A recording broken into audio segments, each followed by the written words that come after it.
बांग्लादेश की करते हैं, जो कि पड़ोसी राज्य है भारत का, जहां सरकारी नौकरियों में आरक्षण में अनियमितताओं के खिलाफ छात्रों का विरोध प्रदर्शन हिंसक हो उठा है।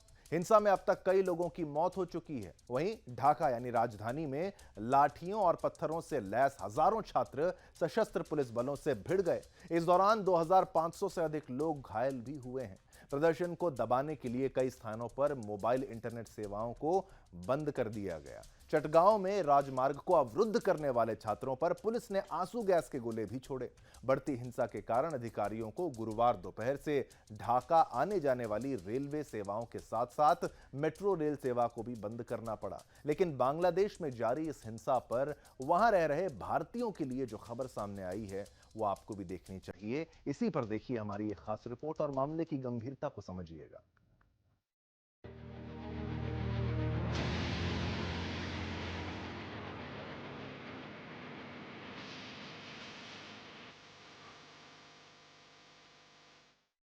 बांग्लादेश में आरक्षण के खिलाफ हिंसा जारी है और अब तक इस हिंसा में छात्रों समेत अनेकों लोगों की मौत हो चुकी है।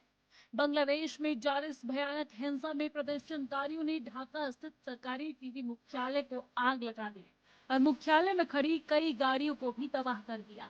दरअसल इन दिनों बांग्लादेश में प्रदर्शनकारी आरक्षण को खत्म करने की मांग पर अड़े हुए हैं।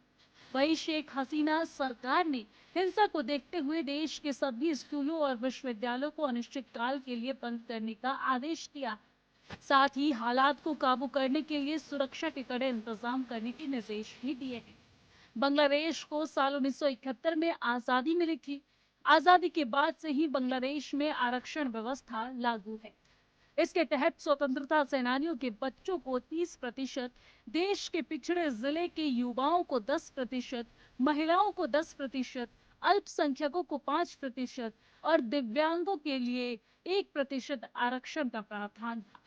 इस तरह बांग्लादेश में सरकारी नौकरियों में 56% आरक्षण था। बांग्लादेश में आरक्षण विरोधी छात्र आंदोलन के कारण भड़की हिंसा के बाद ढाका में मौजूद भारतीय उच्चायोग ने अपने नागरिकों के लिए एडवाइजरी जारी की है। एडवाइजरी में बांग्लादेश में मौजूद भारतीय नागरिकों को यात्रा से बचने, अपने आवासीय परिसर के बाहर अपनी गतिविधियां सीमित करने को कहा गया है। बांग्लादेश में नौकरियों में कोटे के खिलाफ छात्र उग्र प्रदर्शन कर रहे हैं।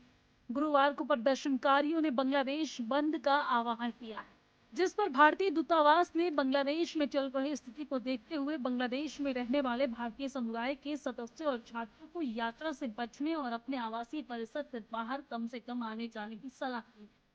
दूतावास ने किसी भी सहायता के लिए 24 घंटे जारी रहने वाला आपातकालीन नंबर भी जारी कर दिया है। इन सब के बीच बांग्लादेश में प्रदर्शनकारी आरक्षण को खत्म करने की मांग पर अड़े हुए हैं। Bureau report, Sudarshan.